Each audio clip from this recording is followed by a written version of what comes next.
E minhas amigas, hoje, dia 2 de agosto de 2020, quero falar para vocês sobre o retorno das atividades forenses amanhã no Brasil inteiro. Atividades chamadas presenciais. O Judiciário do Brasil está realizando desde março deste ano as atividades chamadas remotas, atividades praticadas de forma remota, o que também se diz atualmente home office, é o trabalho através da internet. Mas amanhã, no Brasil inteiro, menos em São Paulo, em que está programada a não atuação dos servidores da Justiça Estadual, pelo menos pelo que me parece. No restante do Brasil, os funcionários, juízes, etc., etc., vão voltar a atuar presencialmente. Previu-se a não atuação das pessoas que são classificadas como do grupo de risco, no caso, idosos e outras pessoas com problemas de saúde. Eu vou dizer o que eu penso sobre o assunto, sobre essa questão. O próprio presidente do Tribunal de Justiça, desembargador Gilson Soares Lemes, pediu que dessemos sugestões. Ele mesmo pediu que dessemos sugestões. Eu vi um requerimento do Sejusmig, que é o Sindicato dos Servidores do Judiciário de Minas Gerais, datado de ontem, se não me engano, ou do dia 31, pedindo uma audiência com o presidente do Tribunal de Justiça de Minas Gerais. E esse requerimento, pelo que eu vi no site do Sejusmig, não foi ainda apreciado. Eu acho que seria importante o presidente conversar com os representantes do Sejusmig, ter conversado antes do início da retomada dos trabalhos presenciais. E, como ele pediu que nós dessemos sugestões, estou aqui para isso. Eu entendo que o presidente do Tribunal de Justiça de Minas Gerais não tem condições de afrontar a determinação do CNJ. O CNJ, dirigido pelo ministro José Antônio Dias Toffoli, é que determinou o retorno das atividades presenciais, como estará sendo feito a partir de amanhã. Como estará sendo feita a partir de amanhã. Eu acho que essa iniciativa é prematura e vai colocar em risco a vida de muita gente. São milhões de pessoas envolvidas nas atividades forenses no Brasil e, infelizmente, A maioria, a maioria das pessoas não tem a consciência do perigo que correm e do perigo que vão fazer outras pessoas correrem, inclusive gente da sua própria família. Quando um funcionário,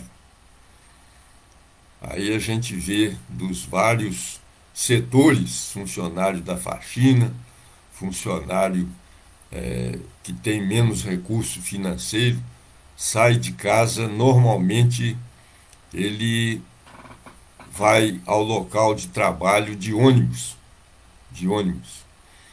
E foi detectado já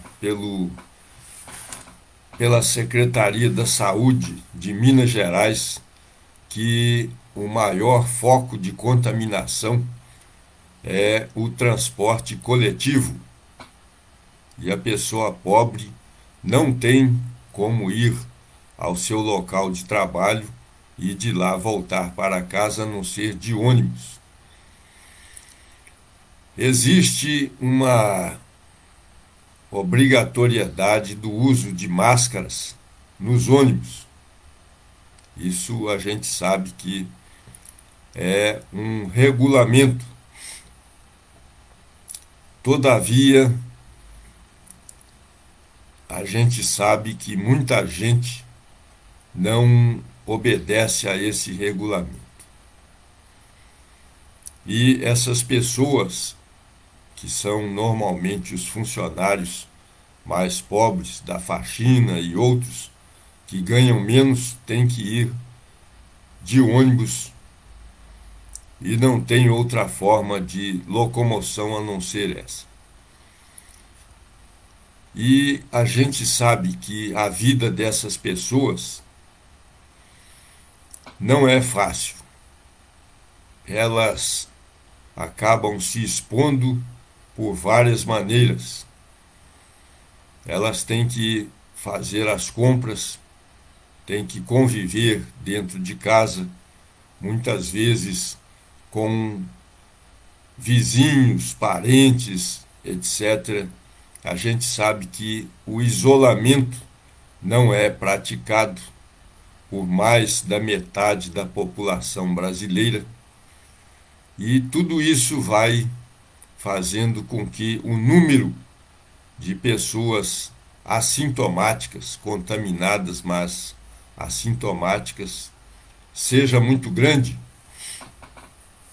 muito maior do que o que se imagina.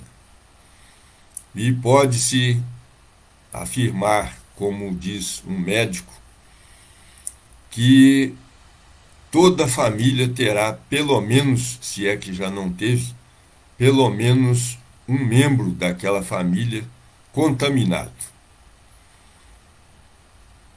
sintomático ou assintomático. E essa pessoa é um transmissor, é uma pessoa que vai passando o coronavírus para frente.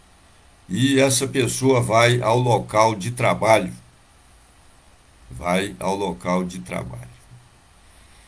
E por menos aglomeração que haja,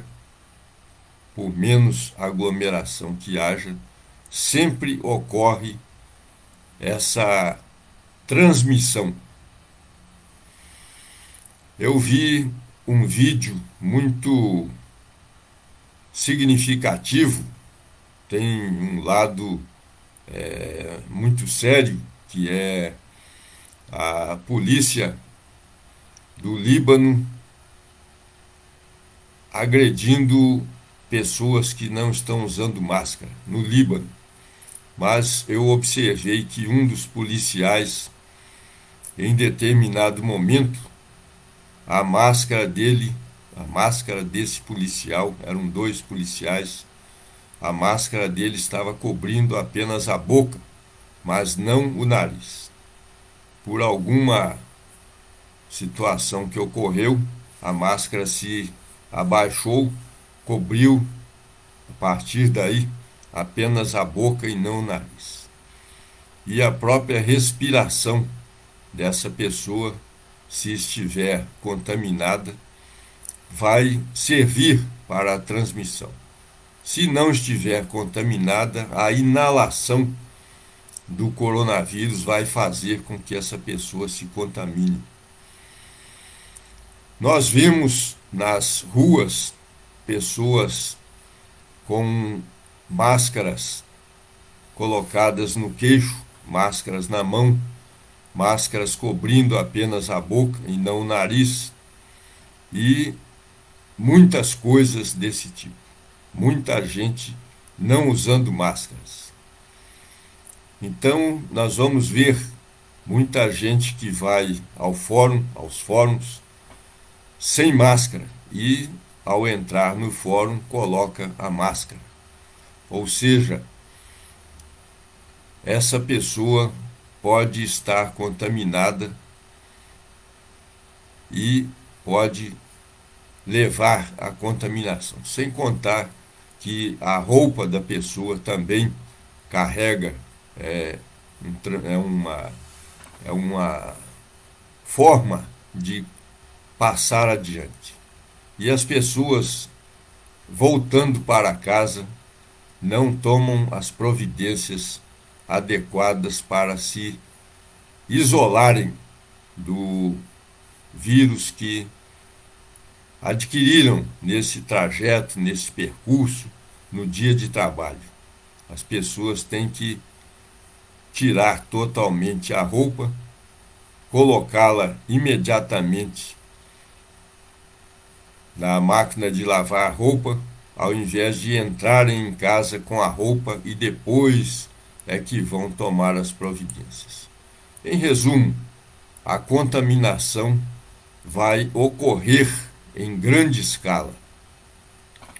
E nada disso foi falado nessas orientações para as pessoas que vão voltar ao trabalho presencial nos milhares e milhares de fóruns do Brasil inteiro. Eu tenho muita preocupação com a vida, uma vida só que seja perdida pode ser encarada como um fato muito grave, muito grave. Eu não me preocupo com as estatísticas, no sentido de dizer que o número de contaminados é pouco, o número de pessoas mortas é pouco. Eu acho que sempre é muito. Uma pessoa só morta já é um desastre. Então, meus amigos e minhas amigas, eu vejo com muita preocupação isso. Eu acho que o CNJ deveria ter adiado essa retomada e vão haver muitas contaminações e muitas mortes. Comemora-se o número de pessoas recuperadas. Noticia-se com alarde que pessoas quase centenárias conseguiram se salvar. Mas eu imagino o que a pessoa passou para conseguir a sua cura, se é que ocorreu a cura realmente, ou se a pessoa ficou com sequelas que não são noticiadas. Então, atendendo à reivindicação, à abertura que o presidente do Tribunal de Justiça de Minas Gerais deu para que todos dessemos sugestões, eu sugiro o seguinte: que ele se reúna com os representantes do Sejusmig e converse com eles, e que determine mais prevenção. Mais prevenção. Foram ouvidos médicos, sanitaristas, pessoas da área de saúde, mas o próprio funcionário, o próprio cidadão, o próprio usuário dos serviços da justiça, muita gente não está tomando as cautelas devidas, não só, como eu falei, no local de trabalho, como também no trajeto e até dentro da sua própria casa.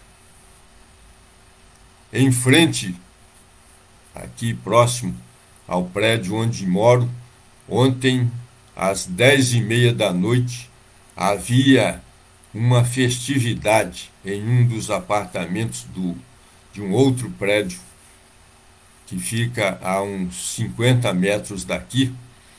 Havia uma festa com uma bebedeira homérica e música na maior altura. Imaginem o que deve ter acontecido, talvez em termos de contaminação. Contaminação.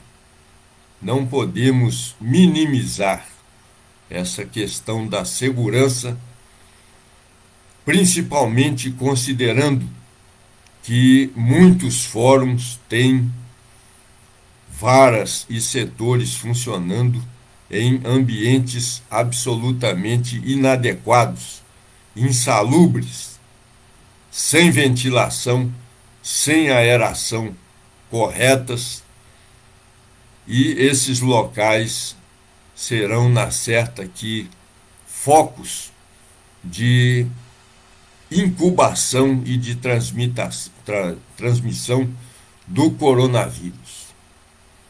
Eu estou fazendo da minha parte, apresentando sugestão, como também fiz, suspendendo todas as audiências e reduzindo o trabalho presencial, já que não há autorização para fechar a vara que eu fecharia. Eu reduzi o pessoal ao mínimo, ao mínimo. Isso é o que eu posso fazer e que a minha consciência exige que eu faça, porque não quero ser responsável pela contaminação ou pela morte de quem quer que seja. Porque depois que aparece a contaminação ou que surge a morte, não há como a gente se excusar dizendo que a contaminação não ocorreu ali ou por conta do trabalho. Aqui em Juiz de Fora já vieram a óbito 2 juízes aposentados. 2 juízes aposentados. E a gente sabe que em outro local já veio a óbito uma pessoa que trabalhava na área forense dentro das instalações de um dos setores do judiciário, pelo coronavírus. Então fica aqui a minha fala respeitosa, mas de muita preocupação com a vida humana, com a vida humana. Eu acho que os processos são importantes, mas muito mais importante é a vida de cada pessoa. E o que a gente tem notado, é que as pessoas mais pobres, que precisam andar de ônibus, que precisam enfrentar filas, essas é que vêm a óbito em muito maior quantidade e com maior rapidez, porque não tem recursos para se tratar e nem também para se prevenir contra a contaminação.